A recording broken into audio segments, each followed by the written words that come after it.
थकित को शांति का वचन। भाई भगत सिंह के द्वारा अप्रैल 16।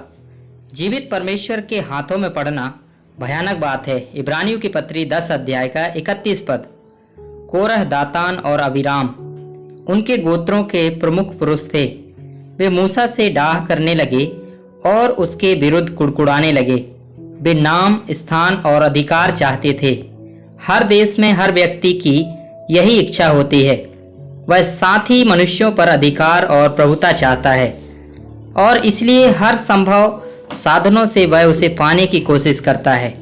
ऐसे लोग सभाओं में भी आ मिलते हैं। कुछ विश्वासियों की कलीसिया में प्राचीन बनने की इच्छा होती है। अगर उन्हें वह पद नहीं दिया जाता है तो वे इसके लिए लड़ते हैं। कुछ अपनी जीभ से लड़ते हैं और कुछ अपने क्रोधित रूप से। यदि आप उन्हें कुछ अधिकार देते हैं तो वे संतुष्ट हो जाते हैं। यह मानवीय स्वभाव है। मूसा के दिनों में इन 3 मुख्य पुरुषों ने, जो प्रधान थे, लगभग 250 हाकिमों को इकट्ठा किया।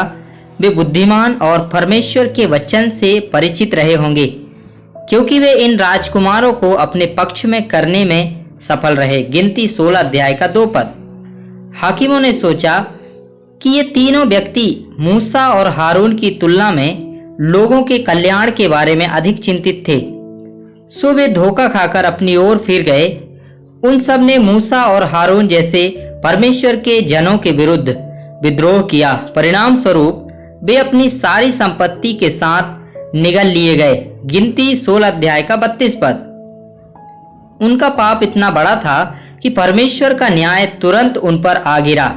इस प्रकार आप देखते हैं कि ईर्ष्या के कारण परिवारों, परमेश्वर के सेवकों और कलीसिया में बहुत नुकसान होता है।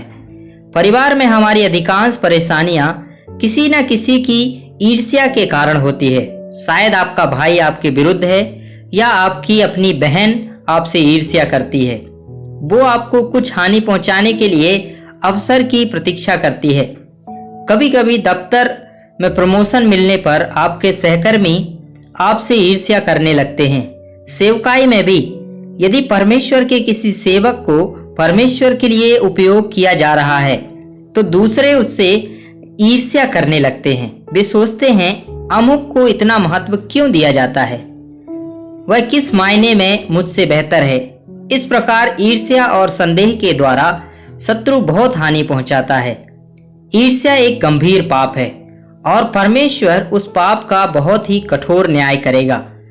और वे बलबे भी कहने लगे कि मूसा और हारून किस रीति से हमसे उत्तम हैं। कदाचित वे पवित्र शास्त्र से परिचित थे और मूसा से भी उत्तम रीति से प्रचार करते थे।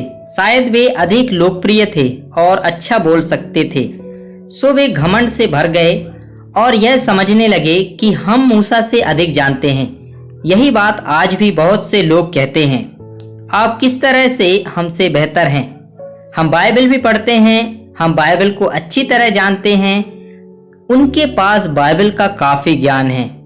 वे उद्धार के बारे में बाइबल के प्रत्येक कथन को जानते हैं। आप उनके उपदेश में कोई दोष नहीं निकाल सकते, लेकिन तब भी कुछ कमी है।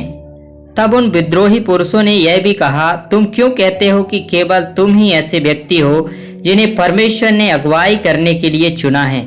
हमारे बीच लाखों लोग हैं, लेकिन केवल 2 ही उनका नेतृत्व क्यों करें? हम भी उनका नेतृत्व करने की जिम्मेदारी उठाएंगे। वे नेतृत्व के लिए लड़ रहे थे। आप हर देश में एक ही बात पाते हैं और मसीही लोगों के बीच और भी ज्यादा। सभाओं में शक्ति, प्रसिद्धि, नाम और नेतृत्व पाने की उनकी महत्वाकांक्षा है। कोरह और उसके साथियों का बहुत कड़ा न्याय किया गया। आइए एक चेतावनी लेते हैं।